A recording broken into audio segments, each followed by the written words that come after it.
First principle of good decision making is to widen your options. A few years ago, some psychologists went out and did a study of teenagers' decision-making process.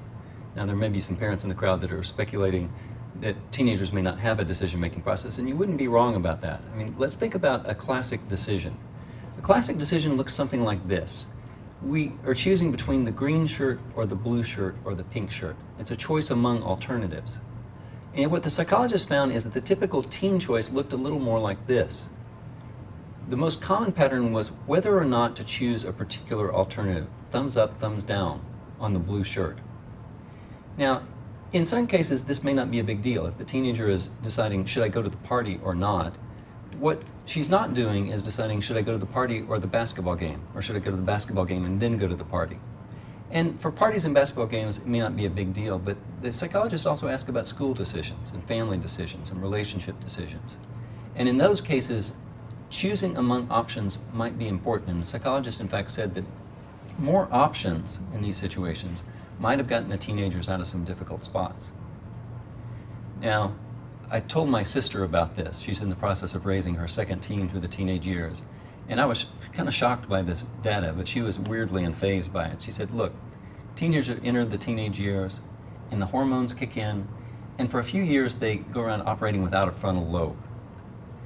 Now, that's actually not a bad description of the neurochemistry of teenagers, but here's where it gets really interesting. There was a research professor named Paul Nutt at the Ohio State University. He recently retired, and he spent his career collecting organizational decisions in a fairly laborious way. He'd come up with 20 and 30-page case studies of important organizational decisions of businesses and governments and nonprofits. And in every case, he would cross-validate with multiple observers, looking at really important decisions that these organizations were making. So for example, McDonald's at one point was thinking about redesigning its stores. The Florida Medicaid program was thinking about revamping its fraud management program. And what Paul Nutt found when he had collected 168 of these case studies is that 71% of these decisions made by really important organizations about really important strategic decisions, 71% were whether or not decisions, thumbs up, thumbs down, on one alternative. Now, by way of comparison, only 70% of the teen decisions were whether or not decisions. Teens are actually doing 1% better than the members, people running organizations. And so my only conclusion that I can come to from this is that the typical organization in today's environment is being run with the brain power of a hormone-crazed teenager. Now, going forward, what I want to have happen whenever you hear that phrase, whether or not, if you find yourself saying, I'm deciding whether or not to do this, or if you hear a colleague or a loved one say that, I want there to be a little siren that goes off in your brain. Because that phrase is a marker that indicates you may be falling prey to what psychologists have called the villain of narrow framing. And here's how narrow framing works. The world presents us with an option. We find an option. Should I go through the green door or not? And we spend our time with our mental spotlight focused on that option. And we're not looking around to consider other options, but the process of widening options is a process of asking ourselves, are there other doors that we could walk through? And are there other things that we could do in this situation? Now, at this point you may have an objection. It's like, look, I don't have time to evaluate that many alternatives. I've got to make decisions quickly. And here you might be interested in a study done by one of my colleagues at Stanford, Kathy Eisenhart. And a few years back, she looked at top leadership teams in hardware and software firms in Silicon Valley. Now, these are some of the most dynamic business environments anywhere. And what she found was interesting. She found that leadership teams that considered more options simultaneously actually ended up making faster decisions than teams that considered one or two options at a time. And there were two reasons that she said that this works out. The first one is, if you're considering multiple options simultaneously, you're less likely to get stuck trying to salvage a bad alternative. Very often we're tempted to invest more time and more money turning around something that's not working. But if you have multiple options and option A isn't working out, you jump to option B or you jump to option C. The second thing is a little more subtle, and this is also interesting.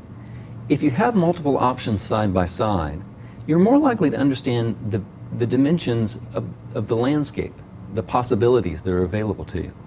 And instead of saying, should I do this or that, you could maybe cobble together an option that has a good feature from here and a good feature from there and a great feature from that one. And so being able to say, could I do this and that rather than this or that, is more possible when you have multiple options that you're looking at side by side. Now, here's a second objection. Look, I don't want to get bogged down in choice paralysis. This is too much to process. And in fact, there's a research literature on choice paralyzing situations we can get into. And it turns out if you give people 30 jars of jam to look at, and then you hand them a coupon for a substantial discount on a jar of jam, they'll go to the front of the store, but they won't purchase a jar of jam because it's just too difficult to make a choice among 30 different alternatives. On the other hand, if you put out 6 jars of jam and hand people a deep discount coupon, they'll end up buying jam very often. Now, that's choice paralysis. We can make a choice among 6 alternatives. We can't make a choice among 30. But notice that what I'm saying in widening options doesn't take getting up to 30 alternatives. And it may not even take getting up to 6. What I want to suggest is try 2 alternatives as opposed to 1. That's a dramatic improvement over a whether or not decision on 1 alternative. And here's a study that I think is remarkable. A German technology firm, they kept elaborate notes of the strategic decisions that they made over the course of a couple of decades.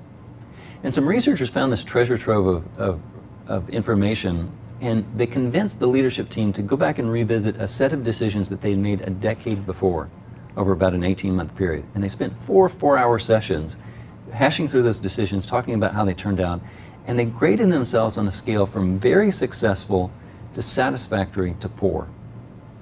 Now, they were pretty hard graders on themselves, and the majority of their decisions they rated as, satisfactory, it was okay, or it was actually a poor decision. But the question is, what are the chances that you wind up saying in retrospect, with 10 years of hindsight, that was a very good decision? Now, only 5% of the time did they consider 3 options, and they never considered more than 3. So basically their decisions were either a whether or not decision with 1 alternative, or a choice among 2 alternatives. What is the increase in chances that you'll rate a decision as very successful if you have 2 rather than 1? 15%? 45%? The answer is 600%. You are 6 times more likely to say that a decision was very successful if you started out with 2 alternatives than if you started out with 1 alternative. So I think the conclusion for us is that when it comes to widening our options, taking a wider view is going to help.